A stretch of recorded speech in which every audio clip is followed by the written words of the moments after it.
Exercise 8.1 का 6th number का question है, एंगल ए और एंगल बी न्यून कोण है, एक्यूट एंगल है। हमें cos ए बराबर दिया हुआ है cos बी के और प्रूव करना है एंगल ए बराबर होगा एंगल बी के। तो सबसे पहले हम एक राइट एंगल ट्रायंगल बना लेते हैं। तो इस तरह से हमने एक ट्रायंगल बनाया। जैसा इसमें बोल रहे हैं ए और बी हमारा न्यून कोण है, एक्यूट एंगल है, तो सबसे पहले हम एक्यूट एंगल बना लेते हैं। तो ये ए बनाया हमने, ये हमारा बी हो गया और ये सी। ए और बी हमारे न्यून कोण है और हमें दिया हुआ है cos ए बराबर है cos बी के।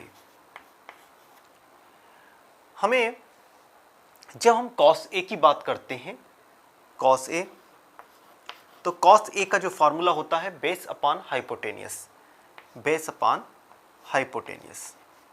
तो सबसे पहले हमें cos ए के लिए देखना होगा, ए एंगल मतलब ये वाला।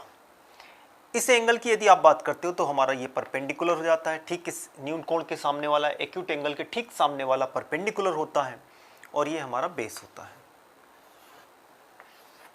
और ये होगा हमारा हाइपोटेनियस। तो cos ए इसके आधार पर क्या होना चाहिए हमारा बेस, बेस हमारा क्या होगा AC। हाइपोटेनियस क्या दिया हुआ है हमें AB। तो cos A का जो फार्मूला है वो हमारा निकल कर आता है AC अपॉन AB। सेम इसी प्रकार हम लोग cos B निकालते हैं, जो cos B दिया हुआ है। तो देखिएगा cos B लिया हमने,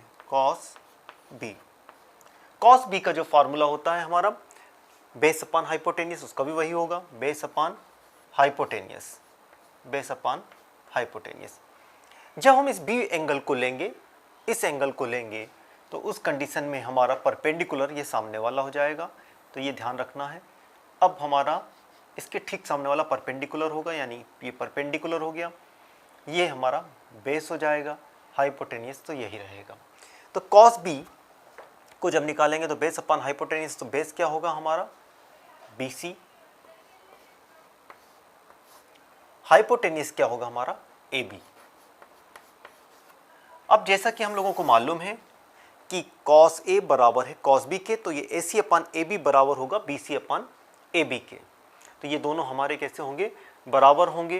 तो हम एक काम करते हैं, दोनों को बराबर लिखते हैं। AC अपॉन AB बराबर होगा BC अपॉन AB के। अब ये AB और ये AB आपस में कैंसिल हो सकते हैं, बराबर के दोनों ओर हैं। इस कंडीशन में आता है AC बराबर होगा आपका BC के। AC बराबर BC के। अगर एक ट्रायंगल में हम लोगों को मालूम है, एक ट्रायंगल में, एक त्रिभुज में यदि दो भुजाएं बराबर होती हैं, AC बराबर है जैसे BC के, तो AC कहाँ है हमारा ये और BC ये वाला है। जब दो साइड्स बराबर होती हैं तो उनके सामने वाले कोण यानी एंगल B बराबर होगा एंगल A के। तो हमारा एंगल A और एंगल B बराबर होंगे, यानी एंगल A बराबर होगा एंगल B के। तो ये थ्योरम से निकल कर आता है कि हमारा एंगल A बराबर होगा एंगल B के। जब दो साइड्स बराबर होती हैं किसी त्रिभुज में तो उनको जो बनाने वाले कोण होते हैं वो भी आपस में बराबर होते हैं। ये एक थ्योरम है, उसके हिसाब से एंगल A बराबर होगा एंगल B के और ये प्रूव होता है।